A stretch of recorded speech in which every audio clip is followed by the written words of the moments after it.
తెలుగు మాసాల్లో ఒక్కో దానికి ఒక్కో ప్రాముఖ్యత ఉంది. అలాగే మార్గశిర మాసం కూడా చాలా ప్రత్యేకమైనది. మార్గశిర మాసం అంటే హేమంత ఋతువులో వచ్చే మొదటి నెల. ఈ మాసాల్ని అన్ని మాసాల్లోనే అగ్రగణ్యమైనదిగా పురాణాలు చెప్తున్నాయి. మరి ఈ మాసమే ఎందుకు అంత విలక్షణమైనదో ఇప్పుడు తెలుసుకుందాం.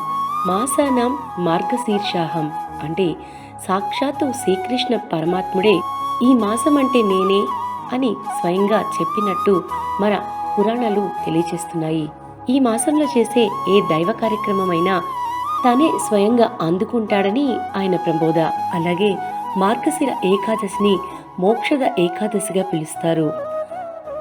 మార్గశిర శుద్ధ పంచమి రోజు నాగపూజ, మార్గశిర శుద్ధ షష్ఠికి స్కంద షష్ఠి, మార్గశిర శుద్ధ సప్తమిని భాను సప్తమి అని విశేషంగా జరుపుకుంటారు.